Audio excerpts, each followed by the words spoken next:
It's official. We are back. It's the Super League. It's competitive action. It's 5v at HQ. And tonight I am joined by reigning and defending undisputed Super League champion Steve Wright of Dudley Hill. How are you, pal? I'm very well, mate. Very well. Excited to be released. Well, so you should be, and you've been really getting excited for tonight's show by going to the wrestling today. I saw to really get the testosterone and the adrenaline pumping through your veins ahead of the action. You're obviously part of the preview show, so you've kind of said your bit about how difficult it's going to be to retain your title, what it would mean to retain your title, and so on and so forth. But here we are, game week 1. And we're average out, say 90 minutes to 2 hours a show. Within the next 90 minutes you will have played your first game of the season. How are you feeling at this point? Yeah, good, mate. I'm confident. Confident still the result. Like I say, I've said before, we ain't got the greatest of records against the Gazelles, but last season we smashed all records against all teams that we've had previously. So if we carry on in the same trajectory we've been on last season and halfway through the season before, we might do all right tonight. Just want to say hello to Rob, Greavesy, Ian, Duggan, Alf, Dimble, Mr. Campbell, Swanee's there as well. Stuck some interesting stats out earlier. Mr. Potato Mourinho and Jens, who I've seen in the chat as well. Good evening, everyone. Plus anyone in the background who's not yet submitted any comments but is watching. Welcome to Game Week 1. There's Maka. Before we get into the action, and I know that all the managers are chomping at the bit to get going, because this 3-week break that I've enforced upon you all seems to have taken its toll on a lot. Even though I would point out we did have a preview show and a range of friendlies in that time as well, but it just seems to have taken so long that you've all been scratching away in the DMs saying, please bring it forward, please bring it forward. There's a little bit of admin I have to do. Evening, Scott. I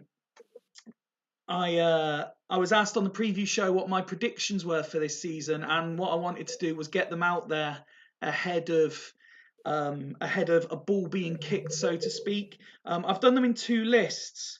I've done who I expect to finish where, and who should finish where, kind of where I think their squad is, if that makes sense. So based on the squads assembled, I've gone for a 1 to 14 of Devils, Dragons, Hulls, Fulchester, Burn and Bostock making up the top 6.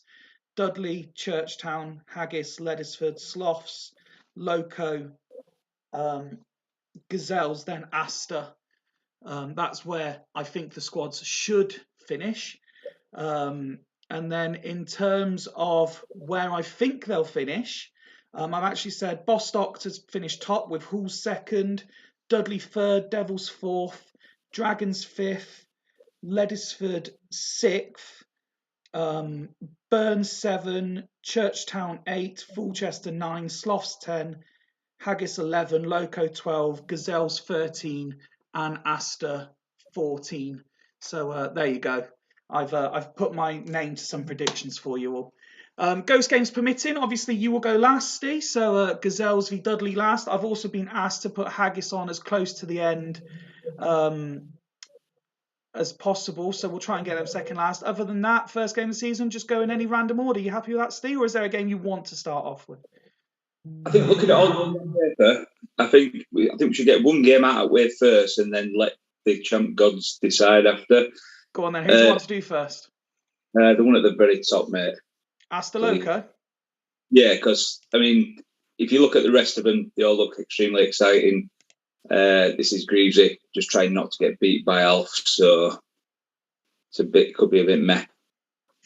Well, let's go with that then. It's a chance prerogative. Let's start with the away side, who already are rocked with absentees. Ramlo unavailable, Van Bommel unavailable, both through suspension. Montella injured as well. This is a chance, obviously, for people to see the 24s for the first time as well that have been submitted. Couple of interesting names. Zane was the out of league signing. What do you think to his inclusion in the Loco squad? Well, I mean, got a lot of stats in the right place to what you want for a big one-up top striker. Obviously, Montella hasn't got that, but he's jumping, he's heading, and he can finish. He's obviously fairly quick. He's not too quick up at mark, but be interesting. He's one of them that's always been knocking about game and done all right. Not one I've ever really used, in fairness, but if Greaves used him, I am surprised that after all he was telling me about Alyssa being really good. Well, I was going to ask you, you just said about players that Greaves has used, and I was going to say a player that you haven't used, and I've called the worst signing in Super League history on more than 10 occasions. You've managed to offload Alyssa out on loan, and he doesn't even make the team. Yeah, I did expect to start here once we knew that Montella were out, in fairness. Like I've said before, it was a massive, massive mistake on my part. I got offered him or Arnold Brujink. And obviously, the way he's gone, especially this last season, it's been, regrets come. But, the thing is with this league, you're going to have regrets. You're going to, as I've done for countless seasons beforehand. But that team there, and when he gets his team fully fit on the park and available. I know you were saying about Van Bommel. Dimble had sold him suspended goods. I did the same thing. He was suspended when he went to Churchtown as well. So it's not as if Batman be passed on rightly. But that's a stronger team. Even that, with a couple of big players missing, that looks a stronger team than they put out for most of last season, in my opinion. Interesting. Let's have a look at past meetings then. They do have an excellent record against Astor, who have only won once against Loco, and that was 3 games ago, so 2 seasons ago now, when they won 2-0. There's a couple of sort of higher scoring games in there. There's a 4-0 win and a 3-1 win, but generally it's a low scoring affair and most commonly by the odd goal. So you're probably right to pick this one out first, Steve. Yeah, well, I mean, obviously, I know Scott was saying that he's got his own selection issues as well. But yeah, every game seems it's got something on it with new managers, new tactics, new players in, and this has been not built up whatsoever. So. Well, Astor themselves, I know Alf was commenting before kickoff that he had selection issues at centre back, 2 that he brought in the summer window are both injured in terms of Trevo West and Wes Brown. Widely predicted to finish 13th or 14th, but that won't bother Alf too much. He's used to being a man with something to prove, and he'll enjoy the challenge, I think.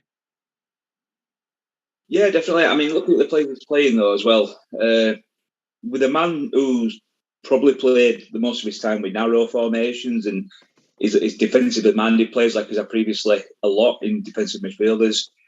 I am a little bit surprised where he's going with Overmars and Almandra on wing, whereas Sorin and Finnan, I'd see that team far stronger, just as DMR. But, he spent big on Elmander, so obviously he's putting his nail in his colours to mass sort of thing.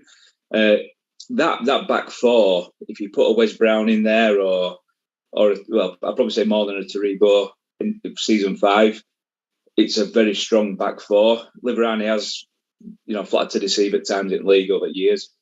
But it's still a strong looking Astor, and it seems Tato's taken the perceived weaker players who've done all right for him when he were at Astor to Leddersford.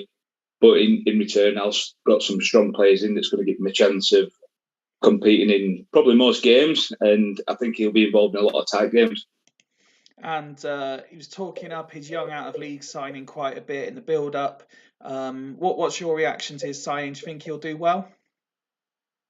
He could do. He could very well do. There's obviously there's these players where sometimes they can be very, very good stat wise, sometimes they can't, but there's still the name, still performs. It'd be interesting to see how many games he gets and see what he contributes when he does play. Well, can I ask you for not just the first prediction of the night, but the first prediction of the season then, please, sir? It stinks of 1-0 Loco, does this? 1-0 Loco. Yen's gone 0-0. Alf hoping Astor can avoid humiliation, he says in the chat. 6 minutes, and it's Astor who attack first, and Ambrosini, that's a massive injury for them. He's one of, in my suggestion anyway. He's certainly one of their better players. So to have lost him after just 7 minutes is going to be crucial, isn't it? Fuddle Fox says 3-2 Loco. Tato saying 0-1. I know you're a big fan of Placente. Are you surprised that another one that's perhaps not starting? I mean, he's a left-sided player. Sorin is a better player. I'm just looking there at his options. His options got to be Emerson dropping back and maybe Masera dropping into centre midfield for me. That's exactly what I was thinking as well. He's left himself pretty light defensively. He's got no centre back. He's got no centre defensive midfielder there. So to have one of his big signings, one that he really, really likes. It's a tough one. I think he really needs to cover himself a little bit more on the bench. There's been some interesting selections in terms of starting lineups, subs, even the squads. He's gone for Placente and commented, you're right, that's two left-sided players, but he has gone with the more recognised defensive player as his substitute.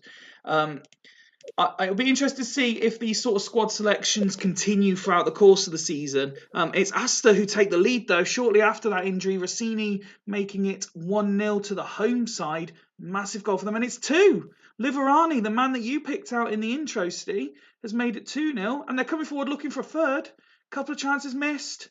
And a couple more chances missed. It is all Asta at this point. And they're going for the kill in the first half. Loco come forward trying to pull one back. Couldn't keep that opportunity down though. And we reach half time on what became a frantic first half of chances. A very Asta dominated half, Steve. And they go in 2-0 up at the break.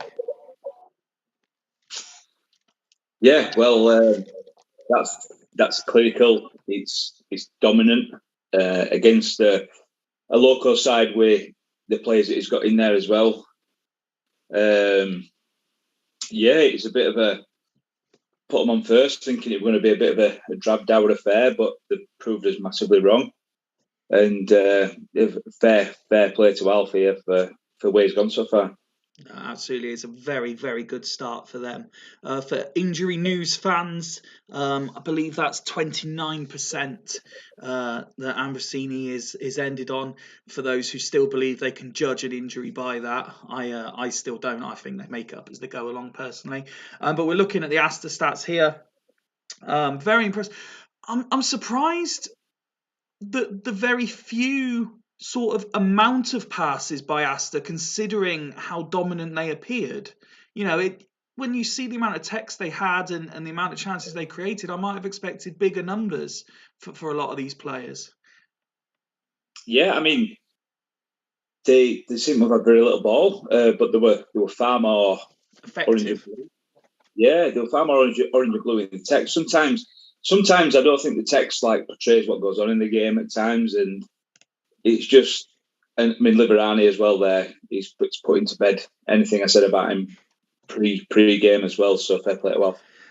Alf confirming that he'll have no changes till the second half interval. These numbers are completely opposite to what we'd expect, particularly from the defensive players of Loco. I mean, I don't think Lursen's ever had a 5 for Greavesy. No, he's been him and Quante have been rocks majority of the time. Again, a low number of passes from them as well. It's whether one or both sides are deploying maybe a long ball tactic as opposed to a short passing game. I don't know. I couldn't comment even if I did, because that would be unfair on the managers. But there's just not a lot of ball being played, is there? No, I mean, I'm surprised that the first half seemed like it flew past, and it's no wonder we've seen far. Normally, you get one side dominant with having a lot more at ball. It's very. Is this the? I was coming into season 5 of a massively edited database, so we're seeing sort of little bits of squeaks, but no, it's again. I'm surprised he's doing that as well. In fairness, big signing Rui Costa. The amount of people. Well, again, he's one of two players to be rating a 7 at half time, and he's being dragged off. But the amount of people who you see give players a chance, whether it's new signings or promoted from the reserves throughout the course of the season, give them 45 minutes and then just drag them off, never to be seen again. It does surprise me. Yeah, I mean, Scholes flatters to deceive, full stop, for me personally. So I'm surprised he didn't take Scholes off in the first instance. And it's 3-0. Oh, Rossini's goal's been disallowed for Asta. It did look like they were taking a 3-0 lead. And on 64 minutes, it becomes 2-1, and we stop for the first available tactics change of the season. And just as that goal goes in, that changes both managers' thinking, doesn't it, Steve? Definitely. I mean, Carlos coming back to the fore. I think there's not much Alf can do here, really, in fairness. To shore it up. Yeah, his players looking really fit. He hasn't got a right-sided player on to maybe bring on for Elmander. I mean, I know Eldar's a forward, right centre, but he's not, is he? So I think I won't be surprised to see Alf go as is, or even if anything, just drop maybe Emerson back. Yeah, maybe try and solid it up back there, or maybe drop Franco back as well and swap him for Mazzera. But he's been involved, Franco. He's got an assist, so yes. I'd be not inclined to change anything if I were Alf. We're just giving him a short period of time to review the conditions and match ratings to see if he wants to make anything. He is making a change. Massera coming on for Overmars is the request. As for Greavesy, again, he's only got Tonetto as an outfield player, so that's not going to make much in terms of an attacking change for him. But momentum on his side now, he'll probably stick as is potentially and see if momentum sticks with them. Yeah, I mean, he plays considering 65 minutes, not unduly unconditioned. I mean, you've got a couple of players that probably haven't played too much. Willie Sagnol, he played a bit of Gazelles before coming in.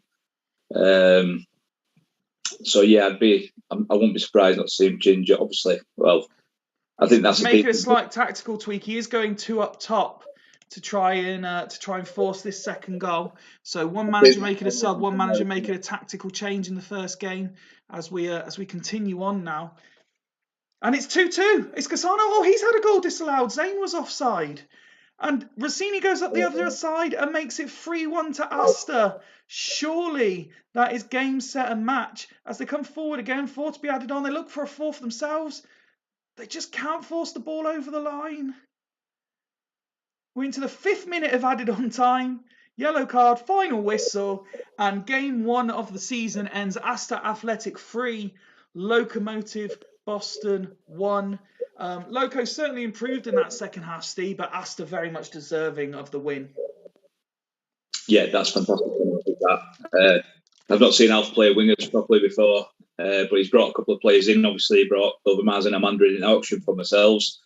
When Greavesy were telling me in the pre-season chat that I copied his arrows and this and another, and then all of a sudden he goes to my formation and gets another goal. It's a bit strange, but yeah, massive credit to Alf there. It's a great start for him, and you know what? He's talking about finishing 13th, but who knows? And a lot of comments coming in the chat. Rob saying, nice one, Greavesy, bottom all season, pathetic. Ian Edwards, well done, Alf Duggan. Big win for Asta on day 1, that. A lot of people, you got Hodgie there and Tato and Dimble all sort of saying, well played, Asta. Let's have a look at their stats then. Tato actually mentioned Rossini could be big for Alf with the transfers that have been done and how he was looking to play. And there he is, game 1, 2 goals, 10 out of 10 rating and man of the match performance. He also got an assist as well. Yeah, and then you got Frank as well. If you've got an AMC, you know, it's a difficult position, as we all know, to get somebody constantly firing from. Alf will be hoping that's not a little bit of a flash in pan for him getting 2 assists as well. But, you know, he's gone with next to no on bench, really, that can replace anything. He's had issues. He's gone through Maya and he's come out with a really, really solid, good result.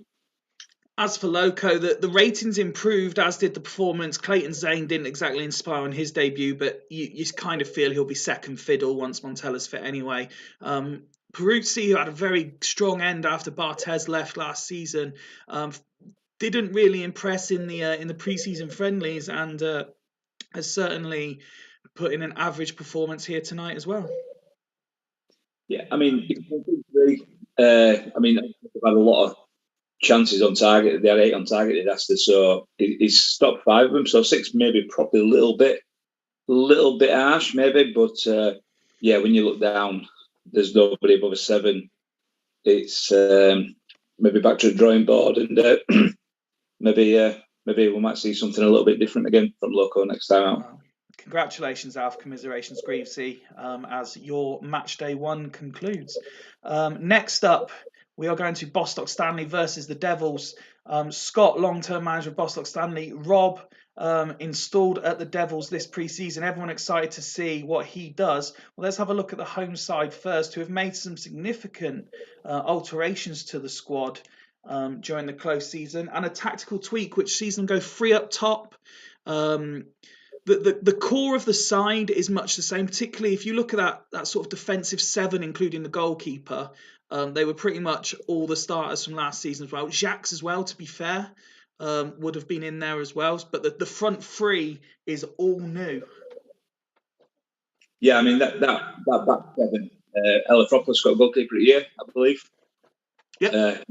That back 7 is, especially in this save. I mean, I let John Welsh go to him after the draft initially. Ashley Lyle's just developed better than I've ever seen him develop, in fairness. And you don't lose any ratings from him. I was saying this to Scott yesterday. You don't lose anything by him playing centre half. Whereas normally, if you've got a set defensive midfielder who can play centre half, they'll get 7s, odd spike of 8. But he's just been class wherever he's played. And yeah, it's just about them wing backs, and maybe that arrow on Welsh. If they get that ball forward, that's especially now a season 5, Carlos Jackson, the way he's gone in the league. It's a pretty scary front 4 as well. Well, Jacques aside, what do you make of the front 3? Because Raul has he's had his doubters, he's had his critics, and he's had a fair amount of clubs in this save alone. Vieri's never quite, he did hit double figures for 2 seasons in a row at Sloths, but other than that, he didn't do it at Bostock in his first tenure here. He didn't do it at Gazelles either. And then you've got Torres, who was grossly underused last season, but 4 is the most he scored. Oh no, sorry, he did get 8 at Leddersford in the first season. Yeah, that when he came in when they were on that unreal run, he just absolutely just carried on taking them to that next level. Raul has been played the majority of the time in AMC, and he's not an AMC at all. If you've got Raul, you play him up front, in my opinion. Whether that's warranted or not, my opinion. But this is going to be interesting. Obviously, Scott's always, I know he's got a thing, he's always struggled against dodgy teams, whether it were Leddersford, whether it were Devils. We'll see when he comes up to play Spartak as well. But this is a big opportunity for him to get one over on Rob Early for moving clubs. And I think looking at his squad there, I don't think you can really. There's so much justification for what he's done there for the players he's got and the players he's put on pitch. No, absolutely. Duggan suggesting this could be game of the night, and with a new Devils boss in charge, there is chance he could be right. Let's have a look then at the new look Devils, if you will. Not a formation too unfamiliar. Oh, I've got those the wrong way around. Hang on. That's better. But some slight personnel changes. The back 3, if you like, very familiar with Frey, Montero and Nesta. Dyer in his traditional position at right wing back. Van Bronckhorst moving back out to left wing back, where he played for me for most of his time. Ferguson joined by Wellens in centre midfield. Kuehl partnering Amar with Mpenza up top. Oya playing over Soriczynski. He's massively I don't know. I love Rob to bits. I'd certainly never done that, but Rob's Rob. If you off with the ball, there's a lot there. This Devils side, even when you had your wing backs with long arrows on, but your defensive midfielders never had note on them. And if something happens on counter here, they'll really open it back behind, looking at where the defensive midfield line's going to be. Barry Ferguson's been superb, playing as a one all last season. But listen, it's Rob's take on what he wants to do with this team. He's not a 2-7-1 man, really, but he's gone with it. I totally agree with him not playing Thierry Henry in AMC. I don't like it. I know he did okay for Ian when he was at Bern, and he's done a few bits when Odgie was manager.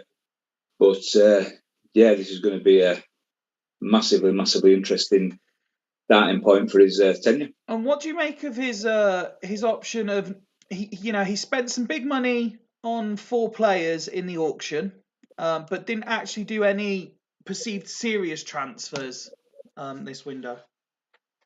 Well, you won't want. I mean, personally, looking at it, everybody said that Devils are so strong.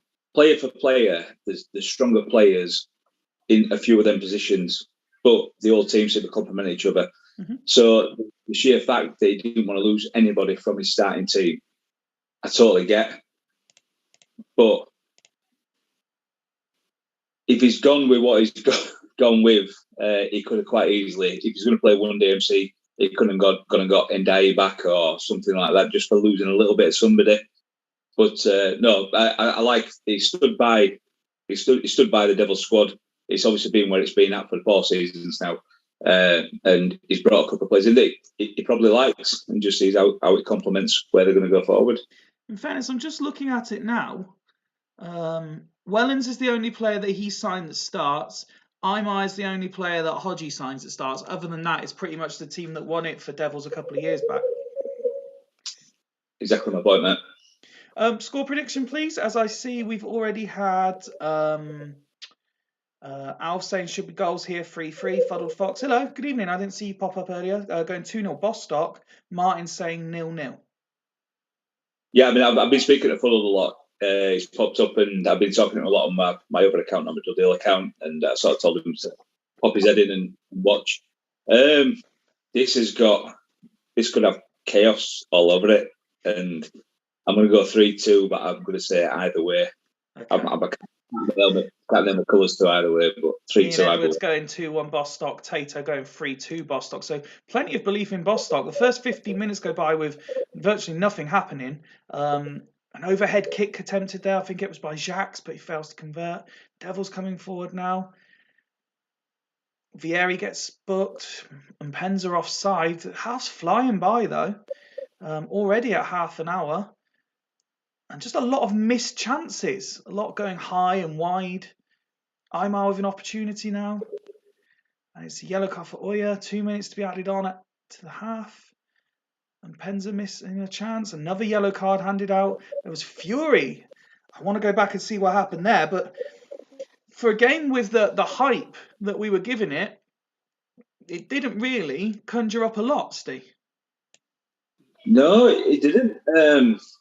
I mean, maybe that midfield where if Bostock are trying to get it forward to that front four, obviously you've got Wellens whose stats are looking really good. And obviously Barry's Barry. They might be breaking up a lot of what Bostock are trying to go forward with. But yeah, a little bit of a damp squib so far, but there's no to say that it just won't. Any game involving Rob, at some point it could just pop into life. I couldn't see. Maybe I was misreading. It looked like someone had done a few. I mean, chances created, fairly even game. Neither side being particularly clinical. But as you say, both of these sides really, and the teams that are out there, this could quite easily spring into life, couldn't it? 100%. And obviously with the new little tweaks that are available, I've seen Rob's comment there in chat, and if he's going to change things up a little bit, it's going to be interesting to see. Well, again, we were talking about home team first, but that were normally 60 minutes. So I don't know where we stand. I'm still going to stick with home sides first. Yeah, I think obviously you said that. So, but does then Scott now, if he gets 60 minutes and he's behind, does Scott get a chance to change at 60? Of course he does. Because if Rob wants to do it now, yeah, that's all right. Just again, it's all just like trial and error in it as we go to start with. But it's as if you all wanted change, but you're all scared of it in case you lose out somewhere. no, I won't make no changes, mate, at all. I'll tell you that, though. Well, Scott's going unchanged. He's quite content with how things are. So let's have a look at how Devils are performing. A couple of yellow cards handed out for Hoyer and Penza. Nesta, the pick of the performances in that first half. But, new manager, new ideas. It'll take them a while to get used to it. It's fairly familiar to them, though. And as we pointed out, the majority of this team's been together a long time. Richie Wellens, the brand new player, highest amount of pass attempts and passes completed. Yeah, well, I mean, completed 80% of his passes, which he should do. He's got decent passing and creativity, and he's attempted one tackle that he'd missed. This is the right. So just to clarify, do you think Rob means this? I think Rob means that, yeah.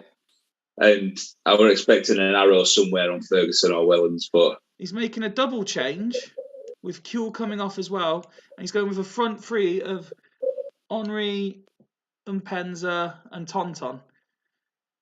Yeah, I expect it as well. I expect an arrow off Hoyer and an arrow on Barry or Wellens, but that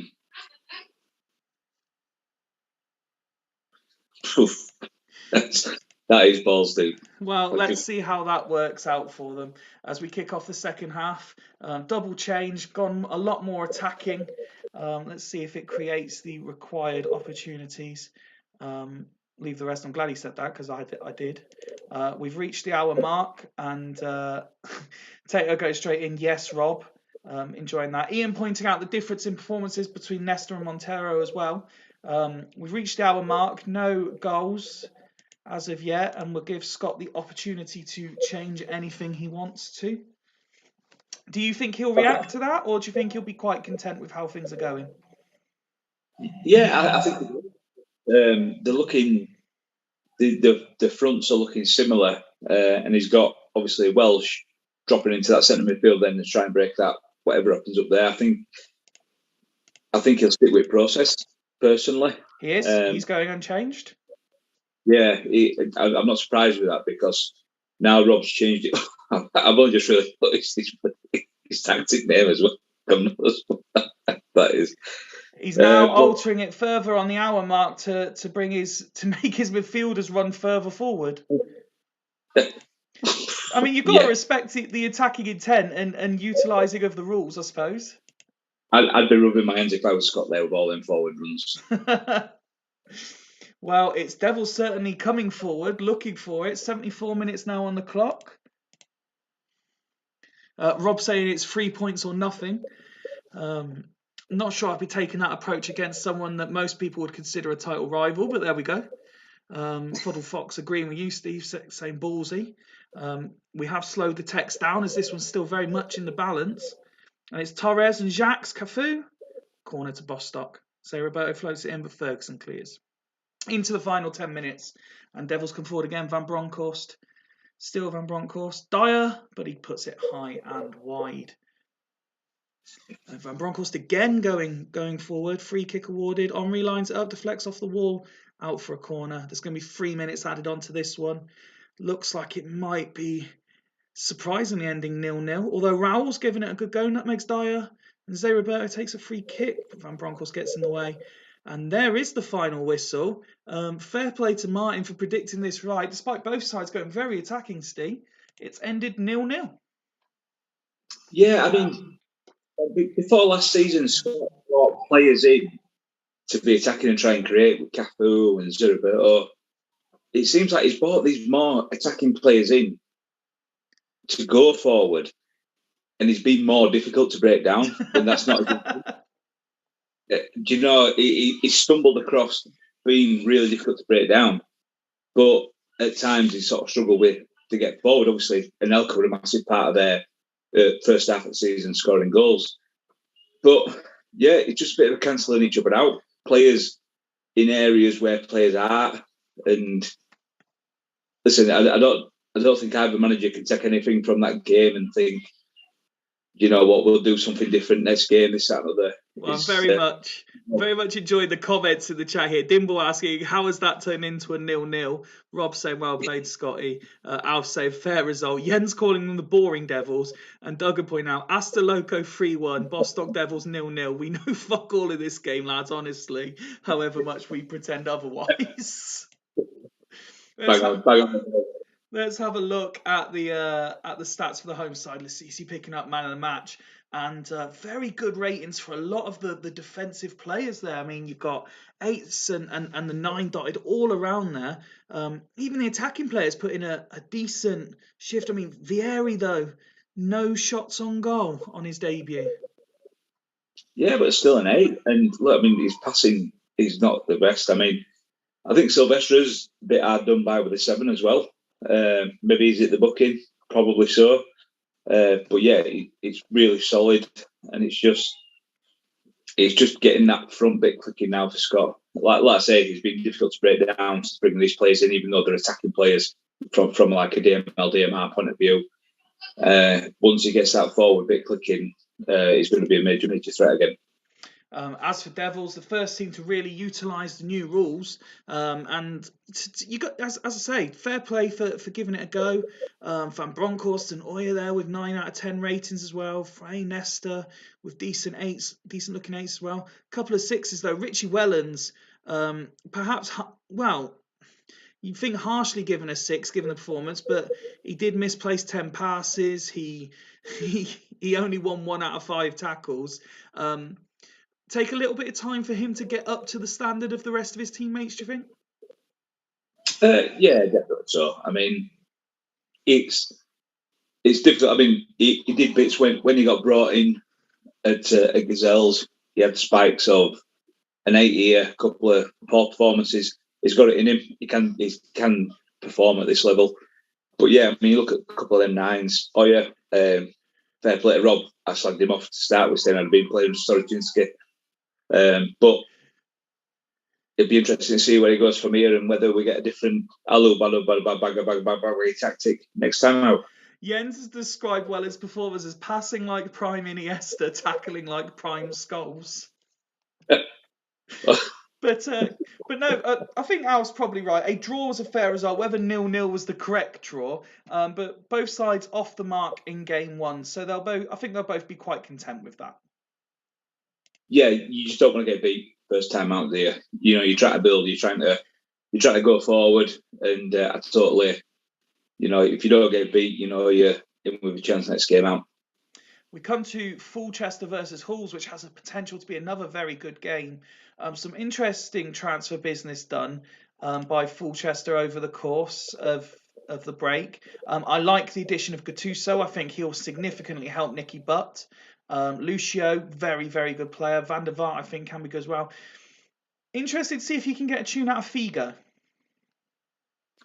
Well, I know Odgie has been champion in Figo, playing up top for a long time, probably since start of lockdown on Twitter, in fairness. And that's where he's playing him. Yeah, Arrow back. I get it, because he's more of from what we all know, he's more of a midfield creative player. But this is, like you said, Mark, this is going back to Fulchester being Fulchester. You know, I 100% get what went on last season. Very close mates with Ryan, but they're both completely butt heads when it comes to the game. And that's the thing. You need somebody if you're going to bring somebody in, I think you need somebody who's going to be similarly minded in terms of how you play and the players you want to bring in. They obviously are. And it's nice to see that Max said, look, from being in a sense of didn't know whether we were going to carry on, to go sod it, I'm going to go and make these transfers. I'm going to have a full season at it again. Testimony to him.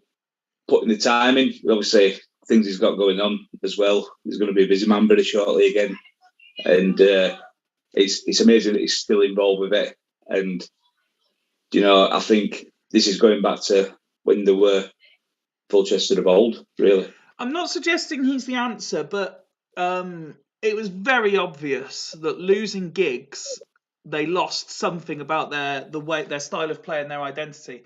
Do you think that Damien Duff has enough about him to offer anywhere near the numbers that Giggs was getting? Stats wise, I wouldn't say exactly what Giggs would taking, but if you look at the transfer when it happened, Giggs and Shevchenko were around about equal in terms of assists and contribution. So it basically, they were swapping players that played different positions but were offering the same up. So I sort of got it at the time. But Giggs seemed to have kicked on a little bit more than Shevchenko did go into Fulchester. Because he did really well for Ian, even when he put him at left wing back. So it's no wonder he let Chicago. But yeah, Mac alluded to his record against Wolves. So yeah, he hasn't won since the first meeting of these two sides. Yeah, I mean, and to be fair, I wouldn't say in both with Devils up until the final. Up until the final, I wouldn't say in both. So, but like I proved in final, these records are there to be broken. So, be interested to see what happens. Let's have a look at Halls then, who have worked hard in the transfer market as well. Their out-of-league signing is away on international duty, so he couldn't make his debut tonight. Milevsky suspended is a big loss as well. A lot of money spent on Mido. He goes straight on the bench. On loan, Diego Tristan doesn't make the squad. Crespo and Viduka struck up a decent partnership. Viduka's obviously gone to pastures new. Do you think Zizi Roberts can do an equally good job for Halls? I do indeed. In previous show, Tato took credit for Fabiola coming to Dudley. Like to take anything that happens. But he played in the two with Zizi Roberts, and they both did extremely well. So like, Roberts and Tony are similar players, big, strong. Saviola's a little man.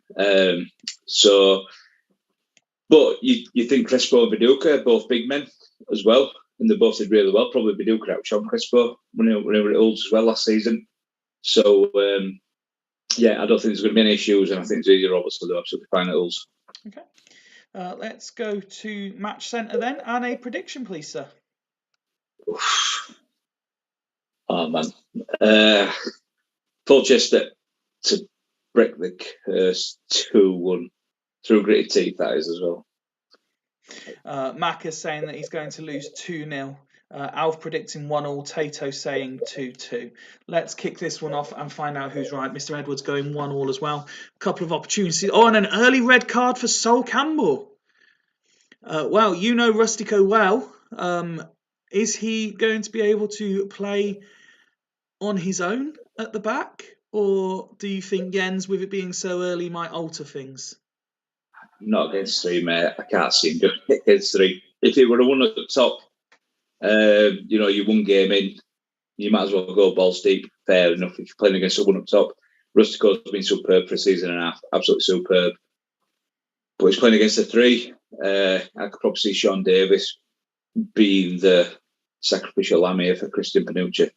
Or possibly even take back off, drop Crespo back, and just try and keep it a bit more solid? Maybe, yeah. I just think I think a one DMC standing against a two DMCs, you can get a similar amount, regardless if you've got one or two. So, but that again, that's just my opinion. But I'd probably I love Sean Davis. I probably love Sean Davis. I tried getting him from Dimble, but obviously other things came forward and happening. Right. Bear with me 1 second while I just make sure I get this right. So you were right that Davis has been sacrificed for Panucci. Vogel for DMC with arrow centrally up. Like that, I believe, is what he wants. Would you agree? Yeah, I like that. But Vogel's been superb in centre midfield. This is up until this last season. I've been a big thing of not playing DMCs in centre midfield, but I think I've come to learn that in this league, you need defensively minded players in that position as well. And it's worth remembering, just while we're here, that it was asked during the preview show. So if Fulchester want to alter anything to react to that red card as well, we will let Macca do so. I can't see him doing anything different this early. No, I mean, even in fairness. There was some complaints that the team that get the red card are allowed to alter, but the team that are playing by the rules never get to. So we added that in for this year. Just give Macca 30 seconds to confirm before we carry on. Do you agree with the change in the arrow on Vogel dropping him back? Yeah, it's not something I even like, because obviously we're getting used to these new rules, etc. But yeah, Vogel's been an absolute linchpin for us, and he's proved in centre midfield as a DMC. He's scored goals, he's got assists. So putting him back in his rightful position with that little arrow forward, I think it's I think it's definitely the right decision. Well, there's nothing come through from Macca, so we'll carry on as we are then with just that tactical change for Halls. Oh, no, just as I say that, no, it's okay, crack on, says Macca. So we will do. And Fulchester, through Aaron Spring, take the lead on 19 minutes. Big task now for Halls. But Crespo levels things up on 24. It's 1-1. The 10-man have pulled it back.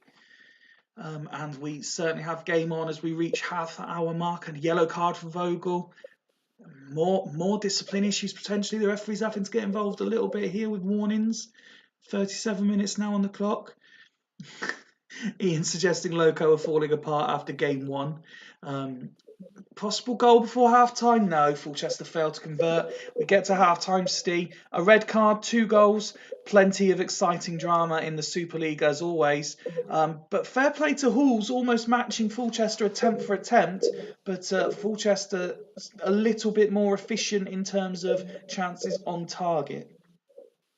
Yeah, I mean, to be fair, if you're going in there 1-1 at half-time, if I were in Jens' position, I'd be absolutely delighted with that. He's got the players in the positions that can hold it out. Yep. But we've seen before with Mac with this tactic that he's got and the way he's playing, we've seen that it can just turn on a screw anytime he wants. Well, so Macca suggesting in the chat, it's the curse of 10 men again. Here's your opportunity, Macca, to change things around in your own fortune if you would so wish. Half time, then let's have a look at the stats. Spring and unsurprisingly Nicky Butt, the two with highest possible ratings. Jens already saying, well done, Macca, we go again next week. It's only half time, Jens. There's still plenty of game to play. Looking at the front three, particularly, Steve, would you be altering it slightly because they're just not quite getting enough out of them at the moment, or do you think you'll stick with it and believe? We know Fulchester have been known to sub a striker at half time. Well, I mean, it's just we talked about with the swap with Giggs. He's there with his assist. Figo's completed all his passes. Ronaldo, I played him in MC all the time. I had him. Maybe regret that a little bit. I think, to be fair, I think they have got the players, they've got the way they're playing. If they just turn it up a little notch, I can't see them not really winning this game at the minute. But well, apart from Macca's sticking as is, so we have a look at Halls. Maybe slightly disappointing performance by Archie Bax, Easy Roberts, also rating a 6 at half time. He's had a couple of shots, none on target. He's only had one attempted header and he didn't win that. And that's kind of what he's in the team to do, isn't it? Bully the defenders? Yeah, well, for an AMC, he's a big, strong AMC. A bit like a Roy Mackay type. I mean, you look at that, he's got some good ratings from his players that he's go to as well. So I wouldn't be surprised if he goes as is.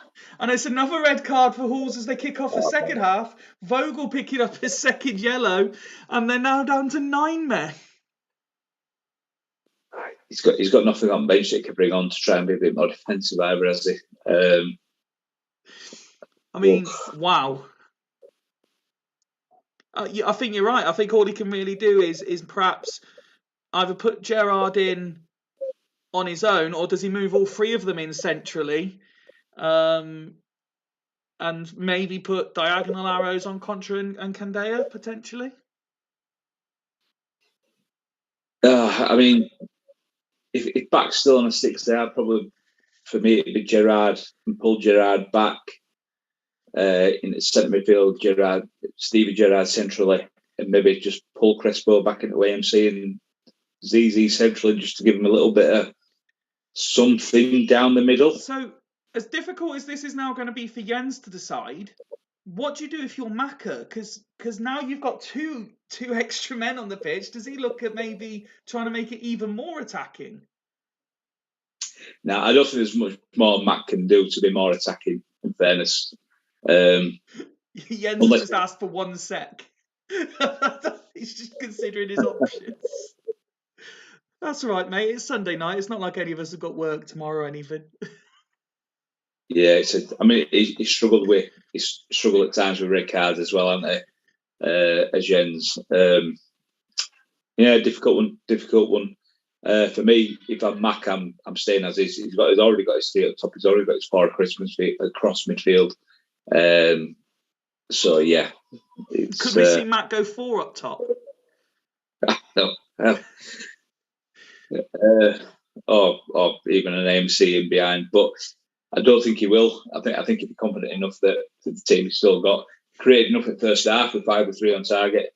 That against 9 men, he should really turn the screw and maybe get another goal here. Just waiting confirmation from Jens. Here we go. The message has come through. So Crespo and Contra centrally with Gerrard in the middle. I think he means Candea, not Crespo. Can't surely. Yeah, there we go. So he wants it a bit like that, with diagonal arrows up wide for Candea and Contra. Gerrard for Zizi. Yeah. Gerrard for Zizi. Put Gerrard and back centre midfield with arrows going up and Crespo centrally. There we go. I think that's what Jens wants, and it's an understandable move. We'll pass it over to Maka to see if he wants to react to this at all. I don't know if you saw that before you disappeared off screen. Yeah, I heard it. Yeah, tying it up in the middle. I get what he's done there, Jens. Really, I do. But it's just a case of backs to the wall and try and do what you can in it. It's not what you want first game of the season, especially with two of your big players. Campbell has been superb for him. Bogle's been more than superb for him. Yep. And they both got to be in the next game. So whoever's playing Wolves next, probably rubbing their hands a bit that he's going to be a little bit weakened. But just while we wait for again Maka's confirmation, let's see who that is. Sloths. Yeah. Maka's sticking as is for now still. He's not reacting to it, so we play on. And there's another yellow card handed out there. Just approaching the hour mark. Fulchester come forward. And final opportunity for changes then. There's got to be more goals in this, surely, especially if you're supporting Fulchester, no? Yeah, I mean, maybe Duff. He's obviously not playing much football, but he's not done too bad. Figo's knackered as well, but it looks a bit, but he's doing well. I'd be surprised if he didn't keep going as it is. He's making one change. I think he's wary that this referee is particularly strict because Duff is coming off for Van der Vaart. Trezeguet also coming on for Ronaldo. So he's making changes to try and freshen it up and get the goal. Yeah, I'm surprised he hasn't swapped Van der Vaart and Nedved around, but that's just my opinion on. Is it worth asking Jens if he wants to do anything at this point? Crespo a sweeper.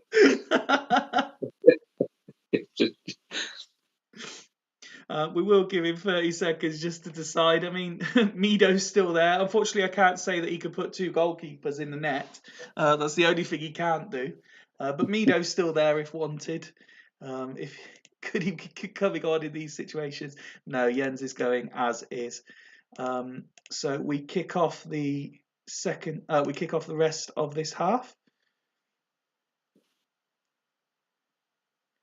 And it's Hall's actually with the opportunity on 69 minutes. Fulchester for Figo and Van der Vaart. And there is a debut goal for Figo on 77 minutes. And surely Fulchester will see this out with a 2-man advantage.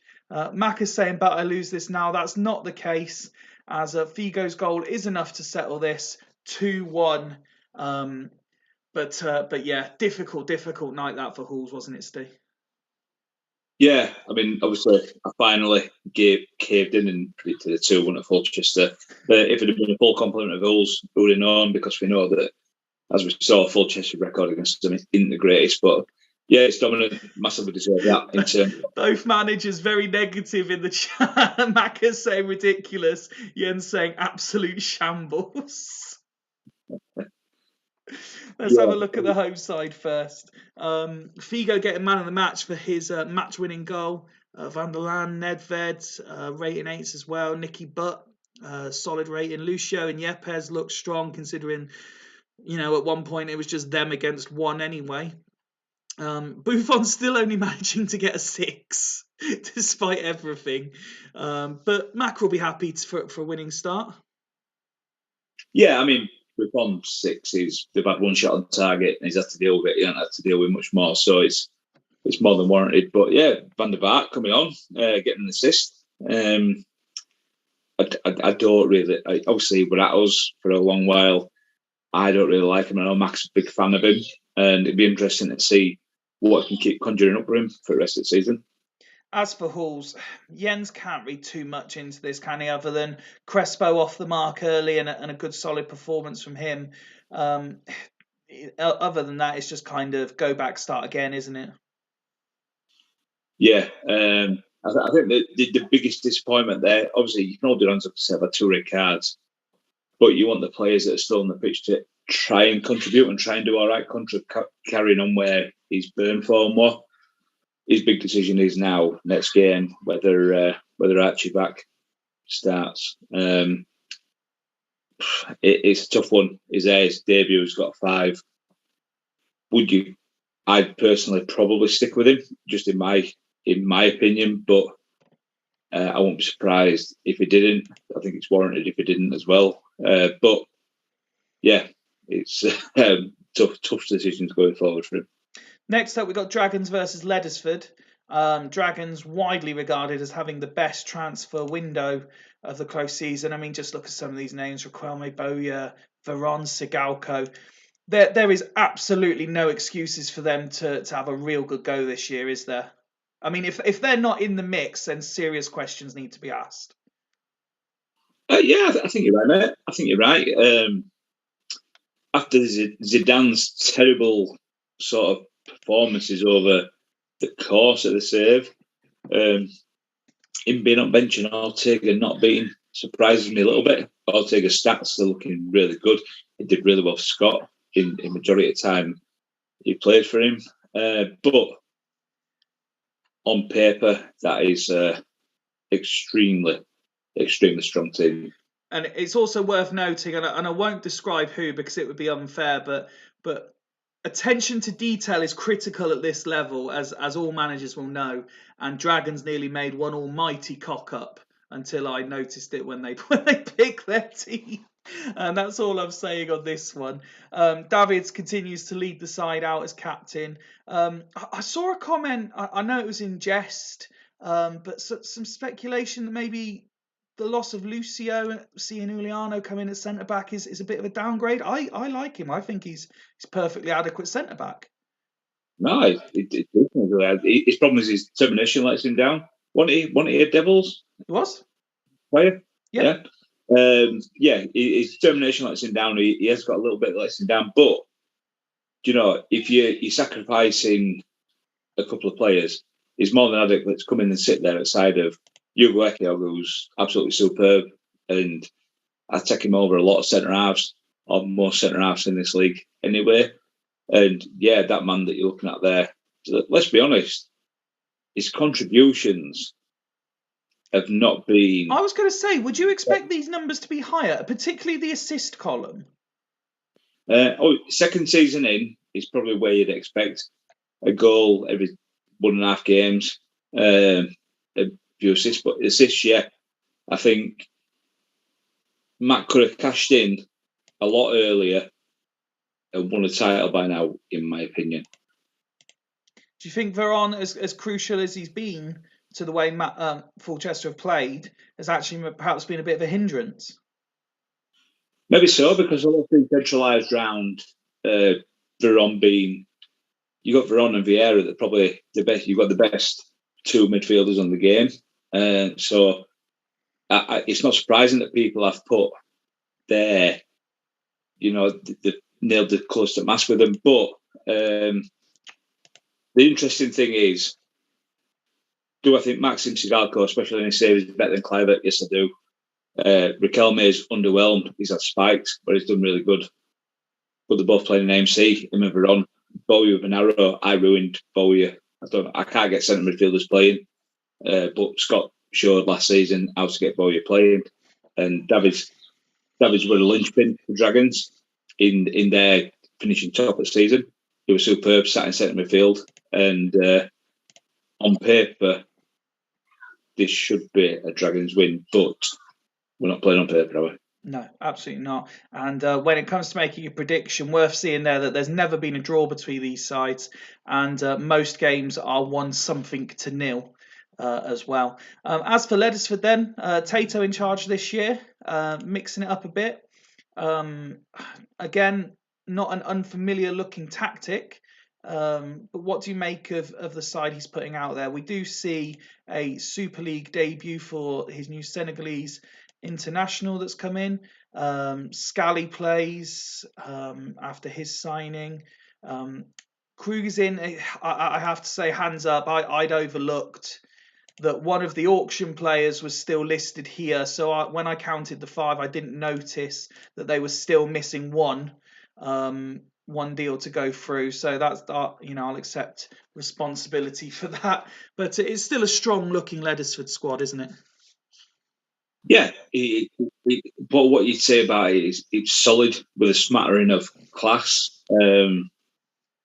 It's very best centre half in the league, obviously. But yeah, this is Tato having a go with. He's got some more players. Like, it shows where he's, as much as he's loved Rayad, it shows how much he loves Gallardo more. He's starting. Gallardo does play better slightly on left side. I had this conversation with him earlier, but he wouldn't agree with it. But if we can edit it, but they've got good options off the bench. Cool. The thing is, like I say, you look at Krug, he's a regen. You look at Cool Frey, who did okay when he played for us, and Krug looks class. The only person I expected to go for him was actually Tato, but I didn't know whether he would or not, so that's why I stuck a little sneaky bid in for him. And Chris Perry just if you look at him, yeah, he doesn't look as good as he should be there. Obviously, he's not played a lot of football since, but he was critical to the way we played the second half of our season, leading into our title winning season. So this squad could do anything or do nothing. That's how good and how sort of borderline mediocre it could be. It's weird. Well, Duggan sort of half getting the excuses in early. Dragons 11 better on paper, but Tato miles better at the actual game. So he's just hoping for a decent game. Dimble saying centre half with jumping of 5 makes him want to cry. Yeah, I do sort of agree with that a little bit. Score prediction then, please, Steve? Another tight one. A 2-1 Dragons. 2-1 Dragons. Well, it took 8 minutes before any action. Tato saying nonsense, Duggan, I'm dreadful. We have got a bit of action now, and it does look like Dragons have created a bit more. Tato saying 3-0 Dragons. Alf saying 1-0. Ian Edwards saying 3-2. It does look like Dragons have created more. And there's Veron on his debut, half an hour in, opens the scoring. I was critical of his numbers, so he's instantly trying to get involved and sort things out. As we approach half time, Ronaldinho with the chance, fails to convert. it kind of flew by. There wasn't a lot of action at all, was there, Steve? No, it did go a lot quicker than expected. I expect to see a lot of action going on, especially with like Leathersford's strong defensive players. But yeah, a lot quicker than we expected. We're on proving his worth already. Be interested to see how we go throughout the season, but it's not a massive disparity that it may seem on paper. Let's have a look then at the home side stats, and they look fairly strong, don't they? Balmer continue to be one of the major outlets. Veron impressing on his debut, high pass completion, obviously has his goal as well. Interesting that he's had all of their side shots. Yeah, I mean Maxim's not been in the game whatsoever, has he? Riquelme is just doing. He's a passenger as well. Did. Yeah, massive passenger. Ibrahim Side, he's doing okay, but Duggan already calling it as is for the half-time alterations. Let's have a look at Leathersford. Not too dissimilar, but the ratings aren't quite as friendly. No, again, it shows that they've got a bit of improvement in them.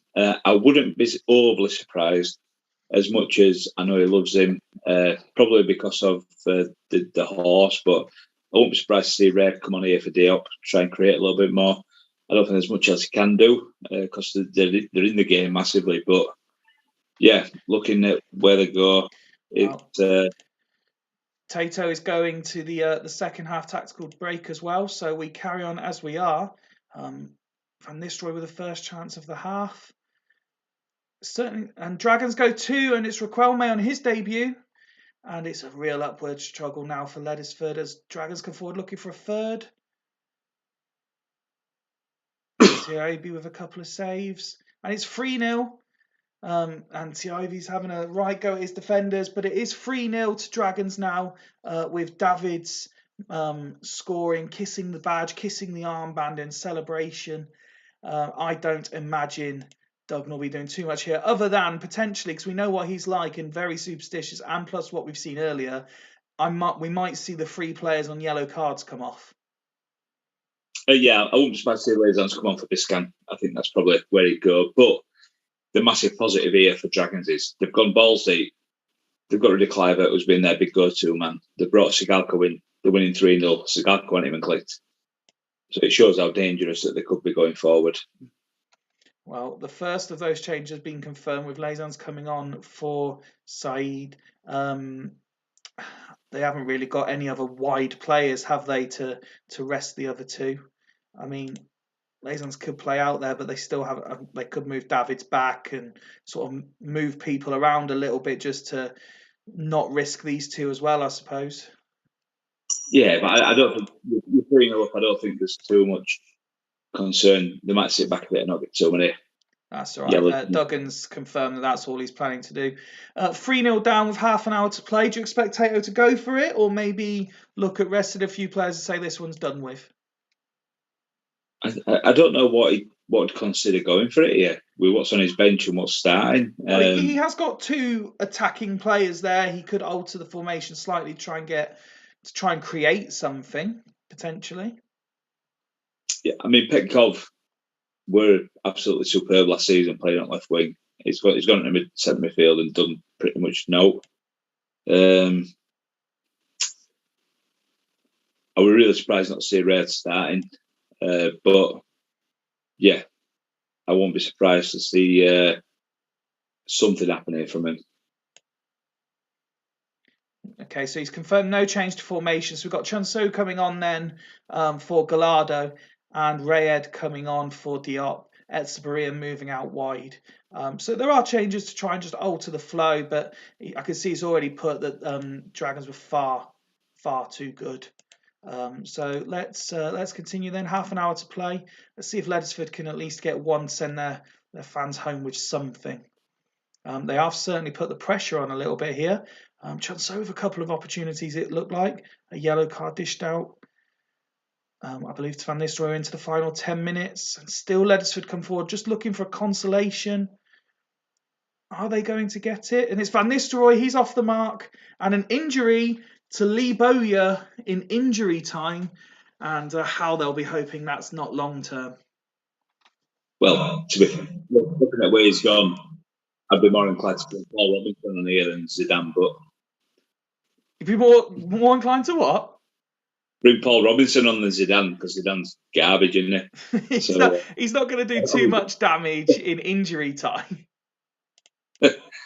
Obviously jokes. I never bring league into dispute bringing keepers on, but yeah, the point stands. And Ledesford did have one more opportunity. Tato already saying at least Van Nistelrooy scored. That's a small consolation. Ledesford were very much in it though, weren't they? Let's be fair. It's just Dragons were ruthless in front of goal. Yeah, interested to see Ledesford keepers rating here at end. I'd be surprised if it wasn't a 5, maybe a 6, but they've done that. That's not a 3-1 game on face of it. Like I said, big positive getting Van Nistelrooy scoring. Van Nistelrooy started scoring as soon as Al took over. So there's plenty of positives there. He's attacked well enough with his formation. It's just about getting it right with the players in that formation, I think. Miles better after the changes. Well played, Doug. Top quality players doing the business, mate, says Tato. Al saying unlucky, as does Duggan. Quality of players, the difference, obviously, says Mr. Edwards. Veron impressing on his debut. Man of the match performance. Look at the passes attempted and completed. Obviously got his goal. As we say, Riquelme, David's also on the score sheet. Take the subs out. And just look at the starting 11. That is a very, very solid performance in terms of ratings and numbers, isn't it? Yeah, I mean, the big thing there as well is for Veron. He's attempted 4 tackles and won 3 playing in AMC. So he's putting pressure on up top in the field. Where you look at Riquelme on the other side of that, he just ghosted through the game, scored a goal and not being asked. So, yeah, you know what, it's a massive positive. It's a bit justified to start with from what Dragons have done. Let's just see if they can keep consistent and keep churning it out. Do we think that Dingwall's new nickname for the Dragons boss of Doug Guardiola is going to catch on? Well, let's talk after 10 games and see where they're at. As for Ledesford, again, some decent performances. Neil Scally there getting a 9. Not surprising for people who have followed his time at Astor under Tato as well. As we alluded to, Van Nistelrooy getting off the marks. So there are some positives, aren't there, for Tato? Again, it's not a terrible performance. It's a solid performance. So again, yeah, you've got to take out from it. Obviously, I know we were on preview show and he was talking about how fuming he was about Dragons' business, blah blah blah. But he's gone and he stood against probably most of, well, I'd probably say 40% of the best players in the league, and he stood up. He's outplayed him. In fairness, looking at the stats, so there's far more positives to take from that than to take over the 3-1 defeat. No, absolutely. But congratulations to Dragons, who are off to a winning start under the new regime. No, we got another one. I know Ian's about, but let's just keep him till as late as possible. Let's go to Sloths versus Burn next then. Hodgie at his 5th Super League club worked very, very hard in the transfer window from sort of Larson downwards. And then all of these as well to completely rebuild the Sloth squad. And it's actually, obviously, it's not the best squad in the league, but it actually doesn't look, in my opinion anyway, that bad. I just think it's maybe lacking in attacking options. I mean, defensive players all the way down to here. That was the first thing I noticed when you're looking at Simeone being that low as a DMC. Attacking options are limited, and they were understandable because I know it's Christian Becerras, and he was talking about loan players. I said, "Oh, you can have him." He said, "Well, Shane Tolley will probably be better for me from where I am." But yeah, do you know what? I think that team there looks. I love Rob to bits, I proper do, but that team still looks stronger than a lot of the teams that Rob put out over the course of the last few seasons, in my opinion. So we've got a couple of players maintaining their place within the squad, but we've also got the likes of Patsasoglu, who's really is a Hodgie player, as we know. Kivu he had at Leddersford as well before. I think was he still there when Kivu went there? I can't remember. Pizarro getting the chance to be the main man. If I'm thinking rightly, doesn't have an awful goal scoring record, so maybe this could be his year. Yeah, he's been. I mean, you look at him goal tellers. That's out of a striker in this league. That's what you want. And bear in mind, that's in half the time playing in a 3, playing in a 2, playing madness. So if he gets a chance up top on his own, like when Orgy plays the one up top, like most of us do, it's going to be really interesting. But yeah, he's a very good player on the game, and if he can get that working behind him, just depends how selfish like the 3 behind him are as to how much he can go forward and maybe try and score or do better than he's done in previous seasons, which is more than adequate. Obviously, this is fairly irrelevant given that this is Hodgie's first game at Sloths, but Sloths have been known to cause them a few problems. You know, they have scored 10 goals against Northern Burn in the past. And again, I won't be surprised if like them 10 winning 3 of them games as well. You know, the way Rob plays. But we're going to see a massive difference. Sloths, they're going to be far more defensively minded, like the Devils were. You know, Devils were open, you could get at them, but then you couldn't with Audrey in charge. So it's going to be probably the most intriguing thing this season is the way that Sloths are going to go. Hoffland suspended, Clivert suspended. Meant there was a couple of selection issues at Northern Burn. A man I feel a little bit sorry for as I was looking through the squads is that Jens Novotny has been demoted to the reserves for basically being the ultimate cover man at Burn. Every time someone was suspended, he was thrown in, put in decent performances, and now completely dropped from the squad.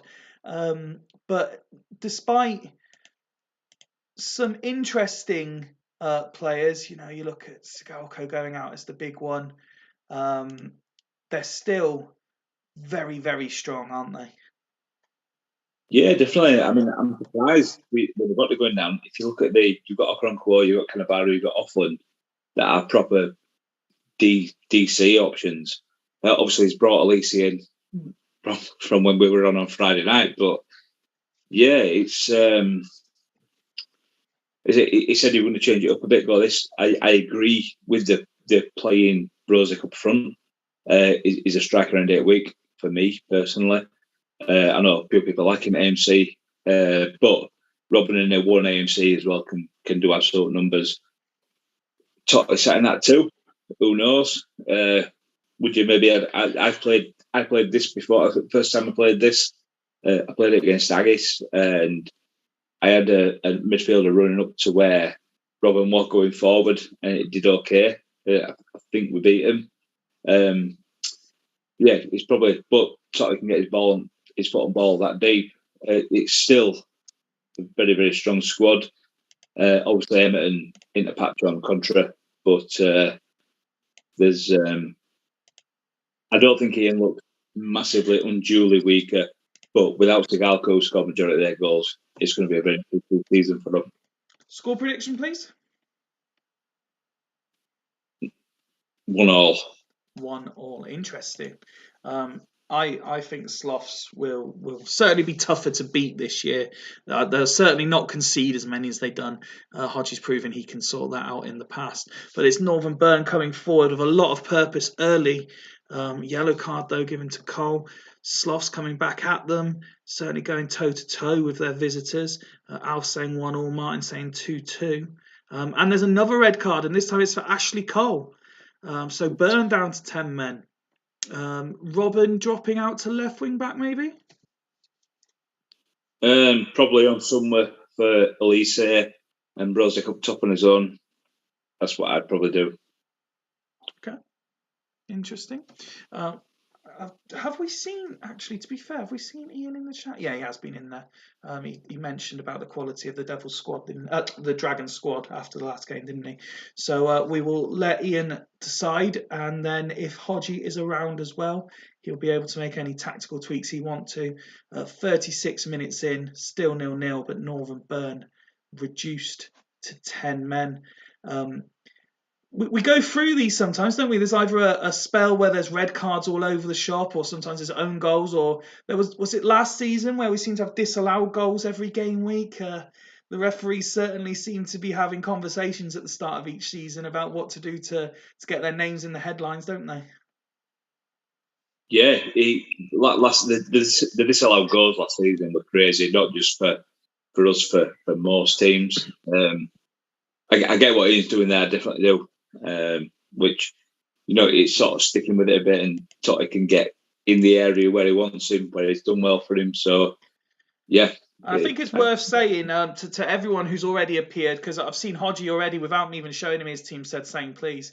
Considering this is the first time most of you have had the opportunity to do all these tweaks, the response times have been very good and very clear. So thank you very much. It's making my job a lot easier in giving you guys more control on match day. Thank you very much. So let's see. It's a yellow card now for Sloths. Burn continue to come forward. They've still got Keane and Vieira in that midfield, haven't they? So Sloths are finding it a little bit tricky. Only created the one chance in that half, but Burn have been fairly quiet themselves, and it's not like they were down to 10 men for a large period. No, they've had a good half. They've been slightly on top looking at that. I mean, look at the tackles won though. I can't think I've ever seen a percentage of tackles won that high ever throughout the last 4 and 1 game season. That's mental. That's absolutely mental, is that? That's so it's Vieira no wonder and Keane at their absolute best, isn't it? Yeah, it's no wonder Sloss have only be able to create one chance. That'll drop massively in the second half. It always does. Of course. But it's been superb from them. Well, looking at the Sloths stats, if there was going to be any player excel enough and shine for Hodgie's first game, it was always going to be Patsazoglu, wasn't it? Oh yeah, I mean, he's playing at DMC tonight, but that season he played in centre midfield for him at Leathersford, he was unreal, and he was actually Patsazoglu playing that season, and like doing it. Obviously, his rating doesn't look right good there, but what he did was that sort of turned my feeling to you need to play somebody a bit defensive mindedly in centre midfield if you want to get some out of it, and he's proving he's massively right to bring him in. Yeah, again. Well, Hodgie is going unchanged. As for Northern Burn, no changes made when they went down to 10 men. You say that they've, potentially been the slightly better side, particularly as they created a few more chances themselves. Can you see maybe Devaya the only attacking option? I kind of see Ian, who doesn't historically make changes, being able to do more. I don't think he will, and he'll stick as is. Yeah, I mean, you look at that bench, it shows that it's all about an 11. I know he's got a couple missing tonight, which enables that bench to be what it is, but it's about his 11 tonight, so I certainly can't see it. I mean, you look at Okoronkwo there, he's completed most of his passes, won 5 out of 5 tackles, none of them are key, missed out on a 6. So he's obviously been getting a bit of trouble from what's up top as well. Well, Ian has actually, on game 1 of the season, made a slight change, and he's asked his wing-backs to be a bit more adventurous in this second half. But no personnel changes, so we kick off the second half and see if that does have an impact. They've come out with a purpose, that's for sure. Another yellow card handed out, I think that was to Sloths this time.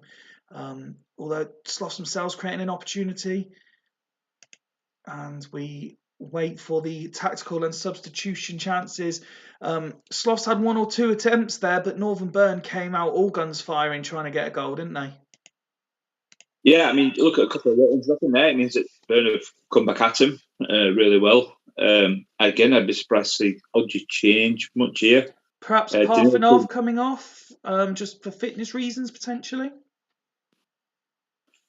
Yeah, maybe if Reece centrally and Patsoglu moving right. Unless he wants to go for the, unless he wants to really go for it, and is it Rosicky that's the sort of RC? He could go out there and maybe bring Larson on, move Danielson back, and have Larson and Tolly behind Pissarro. Yeah, definitely could do that, but it's not an easy thing to do, that is it? Well, Larson is coming on for Danielson, in fact, to try and improve the attacking prospects. It's not a bad change that at all, in my opinion. Larson more of a goal scorer. Danielson perhaps a little bit more creative potentially. Yeah, he did well for us in the games he played last season. We had him on loan from Agis, and I was tending to try and get him over the line, but other things were happening as well. And I think he's one of them. He's rocks and diamonds, massively rocks and diamonds in Danielson for class, but it can be quite cool. So, but he never did dealt less than a 7 for us. But I think that's going for the goal scorer rather than Danielson. I think that's the right thing to do for Sloss. Well, I have just asked for clarification that it's just that one change. In the meantime, let's have a look at Northern Burn. We'll be looking very much to still go on and try and win this, won't they? They'll want to get off to a winning start, even with the man less. Do you think Ian will change anything here? I can't see it. We've been putting in long arrows on, and his squad looking fit. I can't really see it. Young Collins at Sunway is coming off, and DeVio is coming on up top to try and alter the fortunes. So, given that you said you weren't expecting anything, a little bit surprised. Yeah, he's got a different feel about him, hasn't he? On pre-season chat, he's let his players go. He said, "I'm going to do something a bit different. I'm not going to play formation that won us the title." Which obviously I got what he said. I said this on my video that I did earlier when he was saying what won us the title wasn't working, and I'm sure I'll find out after 6-7 games whether it will for us. But yeah, it's fair play to him for trying to change it up a bit and try and get back up to where it belongs. Well, Hodgie's confirmed it's just the one change for them. Nothing further from Ian, so I presume it's just the one from them. No tactical change for either side. So let's see how this one pans out. And it's Sloss who scored through Parfanov. The man who I suggested might be coming off the pitch has actually gone and scored the goal on 67 minutes. And what have Byrne got in them? Or will that fill Sloss with confidence? Totti with the opportunity. And Pizarro makes it 2-0 to Sloss. And they come looking for a third. Really making use of this extra man now, Sloths. And they're not really giving Byrne a sniff of getting back into it either. And there's the full-time whistle. And in his first game at Spartak Sloths, Hodgie has beaten long-time rival Ian Edwards of Northern Byrne. Byrne were very much in it. But Sloths have beaten them 2-0 on the opening day, Steve. Do you know what? There were 7 attempts, 7 on target, and he did that against us with Devils last season. He had a really poor first half, done nothing. I think the game we lost 3-2 against him, I think they had 1 win on target, and then come the second half, we lost 3-2, but they had 10 with 9 on target. He's got a way of clicking into gear in the second half, and that honestly, that's superb for Rodgers. That he couldn't have asked for a better start against a team that's been up there throughout near enough the all save. Tato has put Hodgie as a football genius. Dimble's put wow. Martin said Sloss for the title. Alf saying well done, and Ian saying well played, Hodgie. Parfanov getting man of the match. It's one of those odd ones where he's got an 8. There are players with 9 ratings, but he's still picked up man of the match. One of the 2 goal scorers tonight. As you said, Hodgie couldn't have asked for much more from this team, could he? No, and look at that though. Solari, 2 assists on his debut. That's a massive contribution coming in. And do you know what? Certainly, you said it like in tweets. You can't write him off at all, and I wouldn't be surprised to see him challenging, if not in that top 6 coming into the season. And Tato's saying Patsazoglu and Kivu with 9s, great transfers, Tato. As for Northern Byrne, we've seen them do this. I think it was at the start of last season I was quite critical of their conversion rate of chances as well. They created plenty, a lot not going on target though. That'll change when Kluivert's back playing though, won't it? Yeah, definitely. He was superb for Dragons. We did spend an hour with 10 men as well.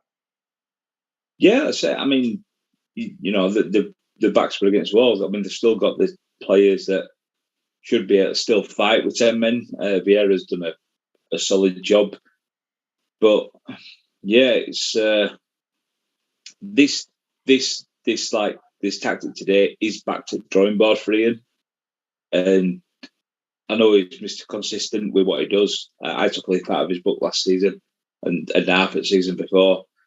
So I can't see him changing up too much at the minute, but I'm sure when he gets players back, he'll be competing far more in games than he has done today. Well, congratulations for Hodgie to getting off to a winning start at your new club. I don't think we want Dudley yet, do we? No. Let's go to Haggis versus Churchtown. Yen saying season is over. Fulchester, Sloths, Dragons, Devils, Bostock, Dudley. Good luck in the playoffs, lads. it's game one. And Churchtown and Haggis haven't even got going yet. Let's have a look at the home side here. So interesting business done here. I'm interested in your views on the signing of Gaston Casas. I know there were a few people looking at him before last season. If you were screenshots of his stats, his finishing, his pace, he's off the ball, he can jump, his acceleration, he's got very much Dario was saying stats about him. So there should be no reason he can't. Personally, he's brought Del Piero in and starting him on the bench. I'm surprised that Bruno's starting AMC with Del Piero on the bench. I really am. But listen, you can't. He's been involved. He's for a long time as Ian.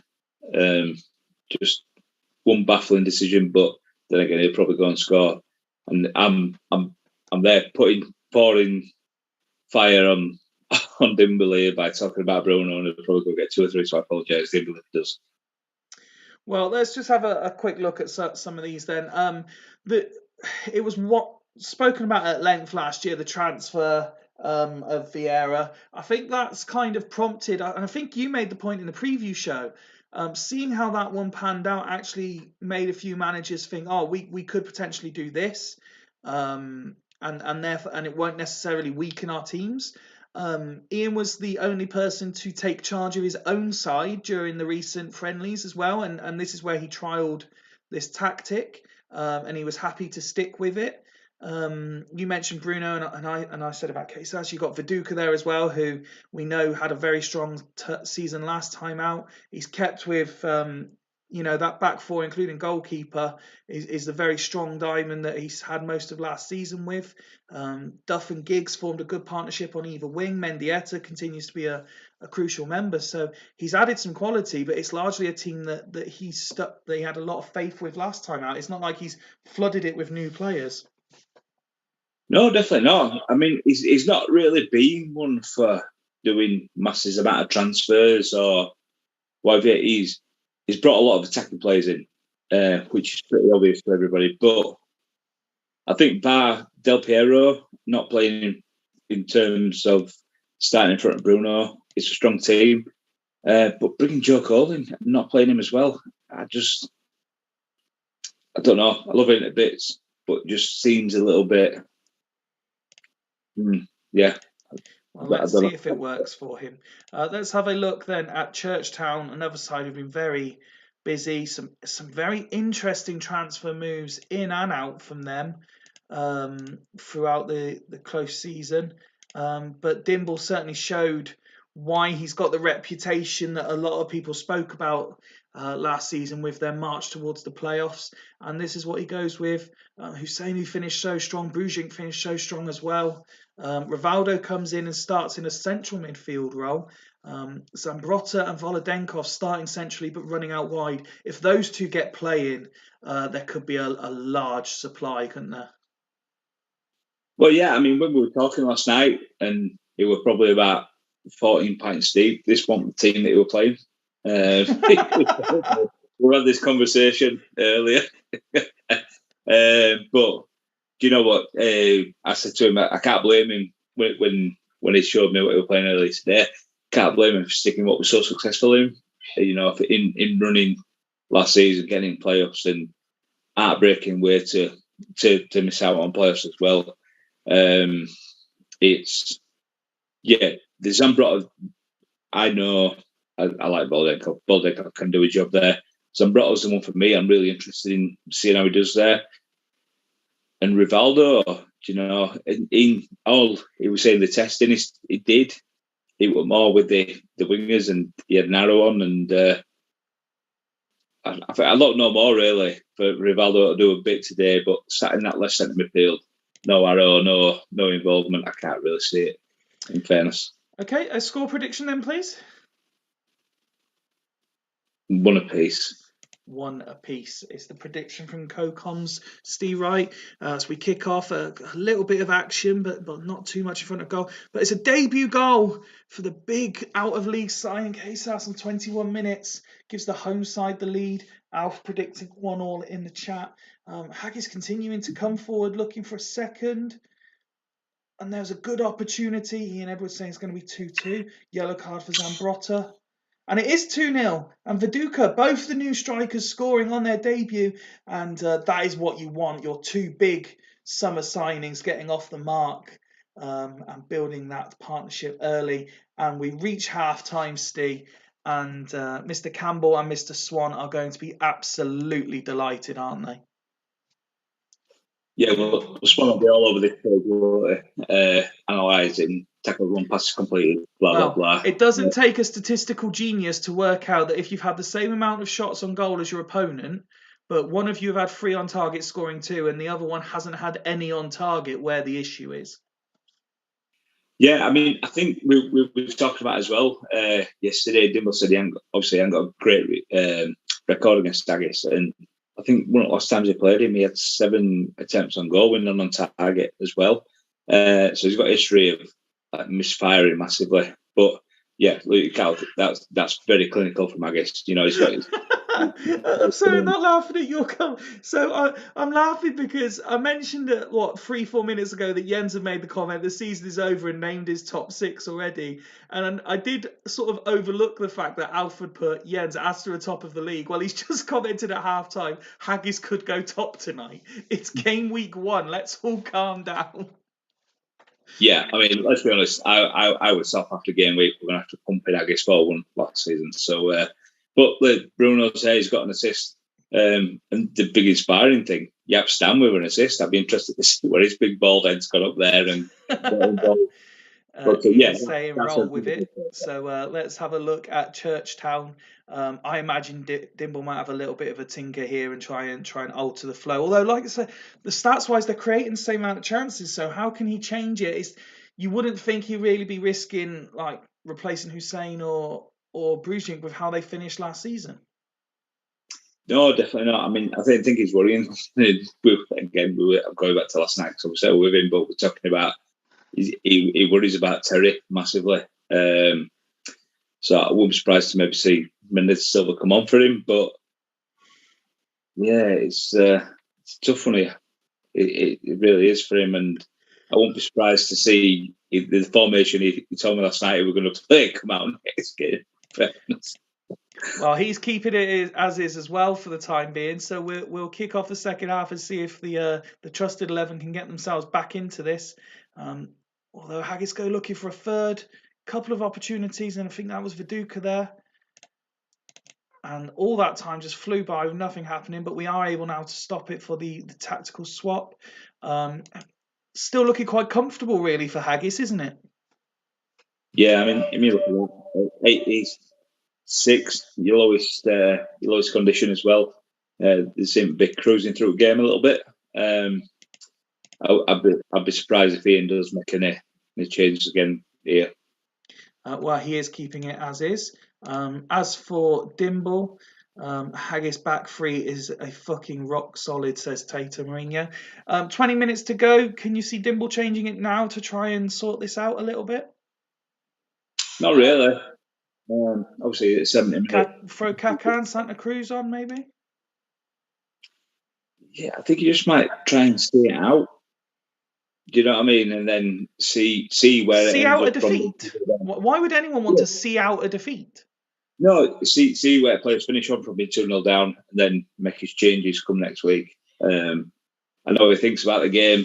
I'd be certainly doing the same. I'd be going as is he and just seeing what goes on. But yeah, Rivaldo, man. Rivaldo. I mean, again, there are options available, and with 20 minutes to play, if they can get a goal in the next 10 minutes, it certainly makes it interesting. And then we'll see what sort of metal the Haggis squad have about them as well. Definitely, mate. Yeah, totally agree. He is making a tactical change to try and get back into it.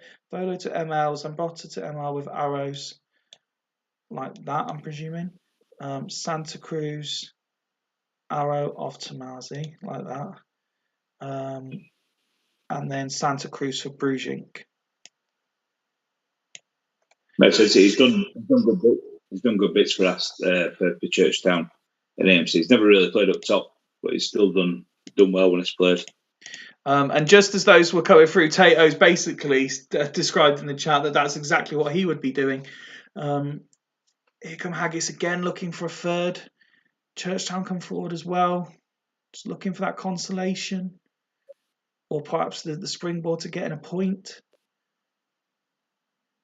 Entering the final 10 minutes now, and Churchtown continue to come forward, streaming forward looking for this goal, but they weren't able to convert, and Haggis maintain the lead that they had at half-time and win 2-0.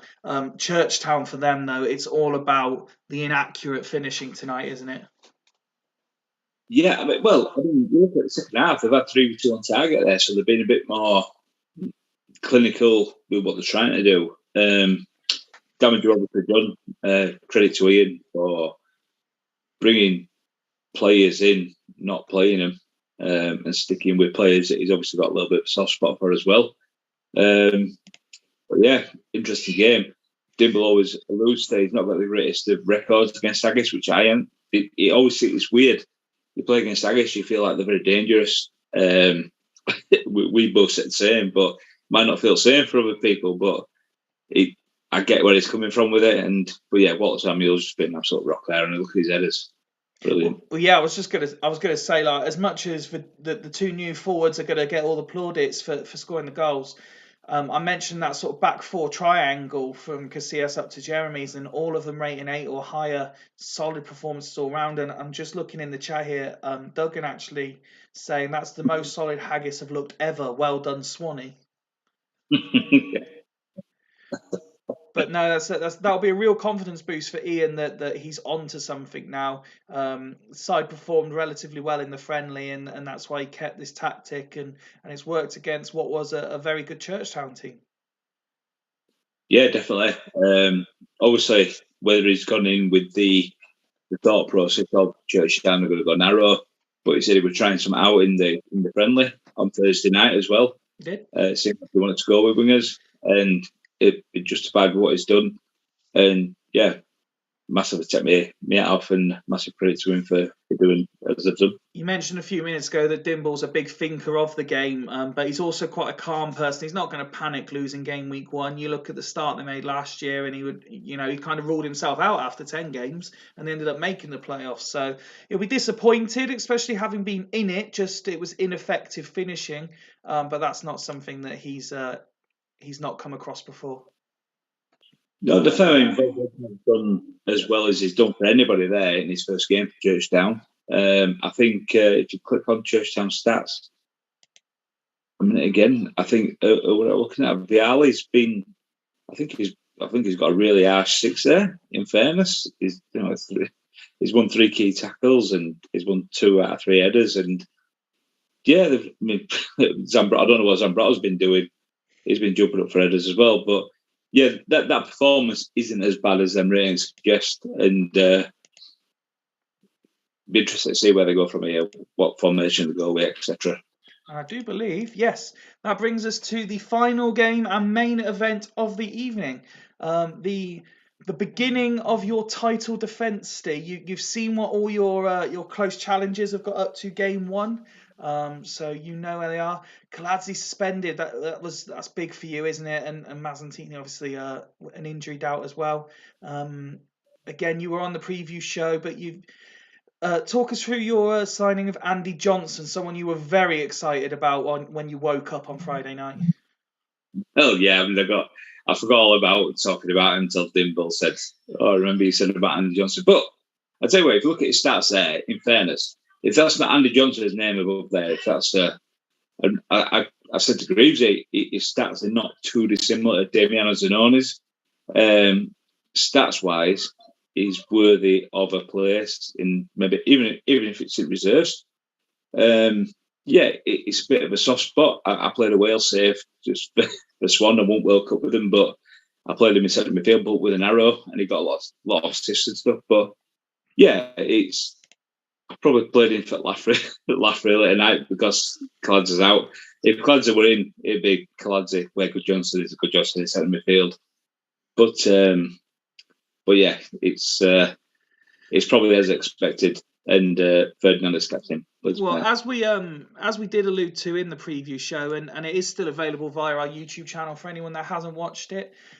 You've had to work particularly hard on the defensive side with the loss of Rustico and Southgate and Maldini both retiring, so you've had to really improve that. But Ferdinand and Thuram look very, very good. Scoring goals was not the problem. You've stuck with the three there that did you so well last year. You've added in the likes of Nikiforenko, who people have widely regarded as the worst Nikiforenko they've seen, but you're confident that he can add something. You've got Inzaghi there as well, who could certainly offer. And Alex is back in the first team fold as well. Someone who, as you kept telling me as I was processing stuff, you were desperate to have stay in the squad, and then he's not even made the team, not even the subs bench for the opening fixture.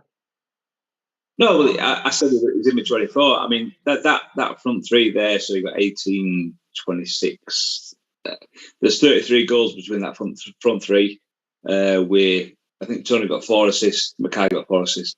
So it was 7 for 40. You've got 15 assists as well. So that we're never going to change that front three, in fairness. But yeah, that DM line and the front three we're never going to change, obviously.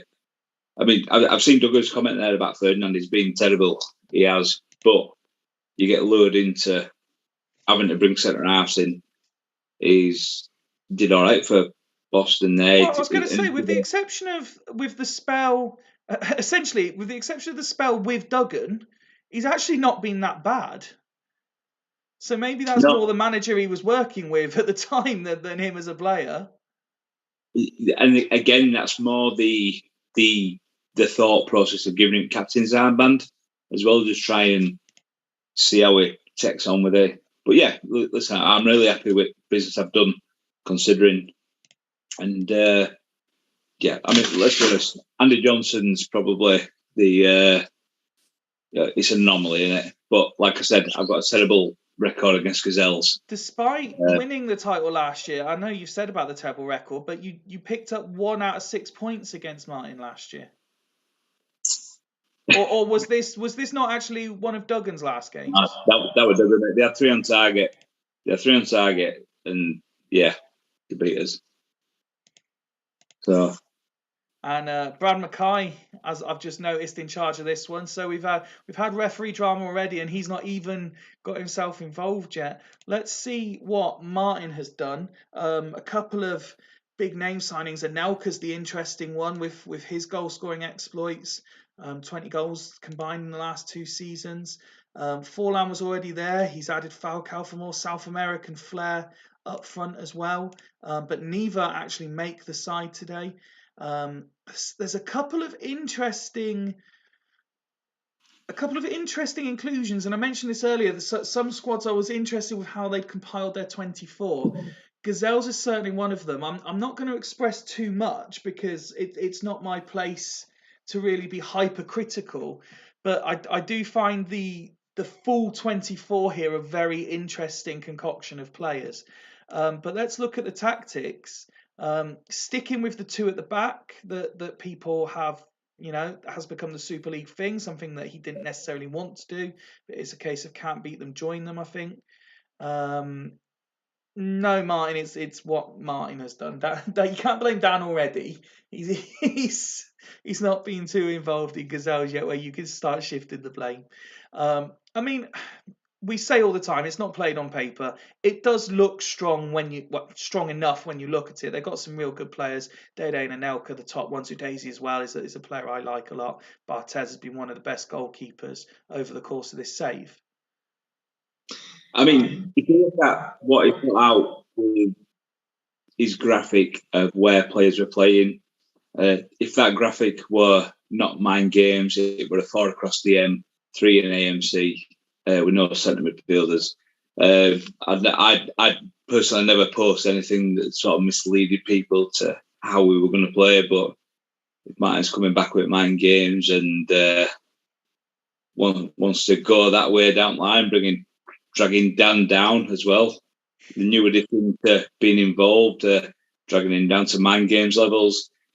It's all right. So after playing silly buggers like that, I hope we pump them about 8-0, in fairness. Certainly no love lost for that then. Just a sign check a number. Well, this is the last game of the evening. As always, I won't ask you to predict this one, but if anyone wants to stick some predictions in the chat, good luck to both managers for the final game of match day 1. And Roy Mackay with the first opportunity of the game, failing to convert though. Plenty of action, it seems, in this opening 7 or 8 minutes as Gazelles come forward this time. And another yellow card handed out. Ian predicting 2-2. I think that's another yellow card handed out in that gap there. Time started to speed up a bit, but very even. Dudley slightly edging the chances, I would suggest, from what I've seen. And there is Luca Toni on the stroke of half-time, opening the score and gets a fist pump from his manager. Martin replying to your comments saying that's the natural position of the players, Steve. No games here. Foddle Fox predicting a 2-1 win for Gazelles, and Dave predicting 2-3. But back in the studio, Steve, Luca Toni on the stroke of half-time. I did suggest you'd been the better side. I didn't quite think it was that much, though. You must be delighted seeing those stats. Well, I think first and foremost, I've sort of introduced Fuddle Fox to come and look at the league and blah blah. Now he's predicting we lose. He can go take a running jump. I'm not joking. Let's have you aboard. But yeah, it's been dominant. You'd expect it from where we finished. I like this tactic actually that Gazelles are playing. I've played it before and done well with it. Before I did really well. But yeah, it's as dominant as I expect. But I just can't help but feel we've got a conceding a goal against Gazelles here at some point. Well, on that point, Jens has just pointed out in somewhat sarcastic fashion both teams could still score a goal here. Let's have a look at the home side first then to give Martin a chance to react to what he's seeing. No shots on goal will be a concern first and foremost. But Fiore and Hersey, the two players who really are there to create, not doing so. And the tactic clearly, whether it's just this game and you're sort of defending it very well, but Dede not getting involved at all, really, being able to create. He is very similar to Balmer in terms of a main weapon at Dragons. Dede is for Gazelles, and he's just not getting the opportunity to do that. Fuddle Fox also saying, "Don't worry, Steve, I haven't got a prediction right all night." You're learning, mate. You're learning. It's all right, mate. None of us ever get predictions right either, so we'll worry about it. And this is season 11. I've been involved in every season. I think I've maybe got 7 predictions right in total over the course of those 11 seasons. Swap Fury and Hersey, if possible, please. What, in terms of with each other? I'm presuming that's what he means. He's not specified like bringing Pinardi on or anything. Just wait for Martin's confirmation that's what he wants to do. Well, I like it a lot. In that position, running forward, I like that. While I wait for, Martin's just confirmed that is what he wants to do. So no actual subs, just a swap tactically. Brought your stats up on the screen now, Steve, and what's sort of jumping out at you? What's jumping out at me? Look at that last player on list. Just have a look at him there. Andy Johnson completing 9 out of 14 passes, winning 6 of 3 tackles, winning 2 out of 2 headers as well, and having an assist. And an 8. And an What 8. boy? Where's Swanee? Swanee will be absolutely melting over this. I'm going to go as this, please, mate. Joey Johnson, not really. I don't know. I don't think his 6 is warranted, really, looking at that. But yeah, as is, please. As is, we go. And Anelka with the opportunity there, failing to convert. And there is an injury for the aforementioned Joey Johnson. Oh, my. Oh, my. Yeah. Can I bring Gary Devil on a swapping representative, please, mate? That's exactly what I figured you were going to do. There you go. So we play on now to the tactical change mark on 60 minutes. Gazelle's certainly having a chance or two now, but Dudley always look... and Anelka on his debut has made it 1-1. Dudley continuing to look dangerous. But a possible chance for 2-1 here. And another opportunity for Anelka as we stop the game for the tactical alterations.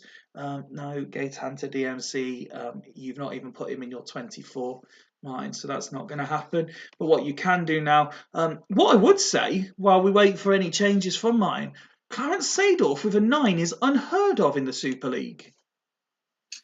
He got a couple of 9s for us, mate, when he played for us. No, did he fuck? That's like seeing Zidane with a 7. He did. He got 9, 6, 6, 9. He did all right in spells. Sure, he just wasn't talking German. He did okay.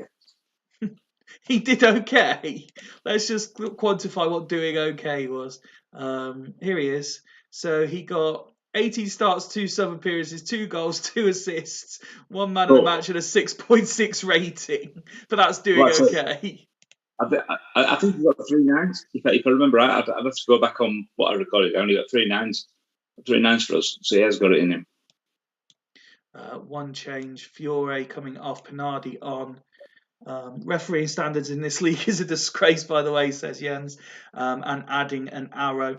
As for Dudley Stee, let's have a look at your side and any alterations you want to make. Yeah, bring Nick Franco on for Roy Mackay, please, mate. Nicky Franco for Mackay, that's a straight swap. Any other alterations? No, that'll do, please, mate. Okay, so we including injury time, probably half an hour left to play. 1-1 very much in the balance. And time just flew by, but we will slow down the last 5 minutes to see if we can get a winner in this final game. Smertin, Dede now, and Hersey. Back out to the left again, and it's Pinardi. Gazelle's retained possession, but now Tony and Saviola and Dudley going the other way. And still Tony. Free kick awarded. And Ferdinand. Gary Neville takes the throw, and Zanetti coming forward now. The referee's reaching for a card. It's a yellow for Smertin.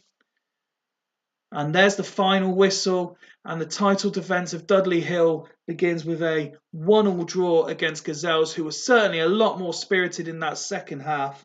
The shake of the head from the Dudley Hill manager says all you need to know. A lacklustre second half, Steve? Yeah, definitely. I mean, we had 5 with 4 on target. So we have 2 shots on the target in that second half. It's no wonder that we've conceded and drawn. Let's say we struggle to get results against Gazelles, no matter who's in charge, whether it's Martin, whether it's Duggan, whether it's Craig. So maybe a draw away from home, we'll take it and we move on. And yeah. Well, I'm just seeing in the chat, Hodgie were discussing the Seedorf stats. You said he must have got 3 9s. He's also and 6 3s. Martin saying Nicky Fraudenko, and Tato saying Steve's crown slipping already. Pathetic defence of his title. Martin also adding, piling on the pressure. Easy point for us. Title defence failing already. Rise up, Gazelles. Most managers are a bit more, obviously it's all for Bant, Steve, but most managers are a little bit more gracious straight on the whistle, saying good game, something like that. But no, this is what happens when you're up there, mate. People are taking shots all the time. Listen, mate, I'm happy just to be shut down. I've got something that not many of these will have got or will ever get. So it is what it is. But that's a pretty good Gazelles performance, is that, and fully deserving at point. Taylor saying, love how Steve's head's gone during the game. Gazelles, very, very good performance, particularly in the second half. Of Daisy getting man of the match. Look at that performance from him at centre back. Very impressive. Seedorf, as we mentioned, very nice debut for him at all. No laughter at Fifey's witty comments or anything. And Duggan praising you for the perfect response, saying it's class. Credit where it's due to Gazelles, as I say, second half they were much improved and probably warranted the draw in the end. It was a game of two halves. Yeah, definitely. I said that, mate. They fully deserved that draw. We haven't lost, which is a big positive. And I say we're all on to the next game, and there's no heads falling off. I don't know what they'll think. Mid's falling off without being where we was. So listen, what will be will be. But Ferdinand with an 8, big start for him. Johnson with an 8. Listen, look at that, 8 out of 12 tackles won. It's, do you know what? Right, it was a laughing stock when we did it, and he's only playing because of, like, I genuinely put him in for advanced because I could have put Sergio in there. I could have put Sergio in DMC and Joey Good Johnson in. Got talked into it by a drunken man I was with last night. But yeah, do you know what? He's done. He's proved that he's done all right. He's capable, yeah. No, absolutely. And again, as you say, you haven't lost. Luca Toni's off the mark for the season. Plenty of positives. Yeah, definitely. I'm just going to Steve has gone on to the good looking playoffs. Full chest and boss on Devils, Dragon Tag is snatched. Yeah, it's tickled me as that. But no, listen, we've done all right. Again, like I say, it showed. We beat Gazelles once. That's it, and that when Craig were in charge. And listen, I'll take that away from home. First game of the season. If you don't lose, you're on to a okay start. Well, there's the classifieds. Astor 3, Loco 1, Bostock 0, Devils 0, Dragons 3, Ledesford 1, Fulchester 2, Halls 1, Gazelles 1, Dudley 1, Haggis 2, Churchtown 0, Sloths 2, Burn 0, which means no home side lost tonight. Interesting for those who like that kind of thing. And for what it's worth, because we might not see it very much this year, the league table after one game, Astor top of the league on name, really, because their result matched Dragons, so they're top because their name begins with A. But we have obviously five sides, there with 3 points. Northern Burn, bottom of the table by virtue of their name beginning with N. Complain on the ref for me, Fifey. Twice, please. Yeah, just remind me when I send you pack tomorrow, and I will do that for you. Not much to say, really. Steve, game week 1 is out the way. We're off and running for season 11. Yeah, it's been a good night. It's been an interesting night. Shows where people think they are, where people might not think other teams are. I think the biggest result tonight, obviously, Odgie with Sloths.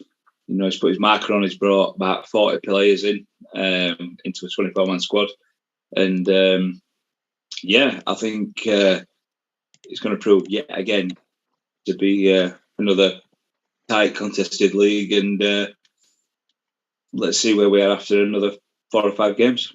Well, just a reminder again, all of the first sort of 3 or 4 fixtures were all shown in the preview show if you haven't seen it. But the fixtures for Thursday see Churchtown at home to Bostock, Fulchester host Astor, Halls against Sloths, Ledesford, Dudley Hill, Loco entertain Gazelles, Northern Burn at home to Haggis, and the ever entertaining Devils at home to Dragons. Yes, Dimble, I will. Again, if you don't get them, remind me and I'll sort that out. Comms are available for Thursday. Let me know if you're interested. But other than that, Steve, thank you very much for your time this evening. Been class as ever. Very much appreciate it. Any final words from you before we say our goodbyes?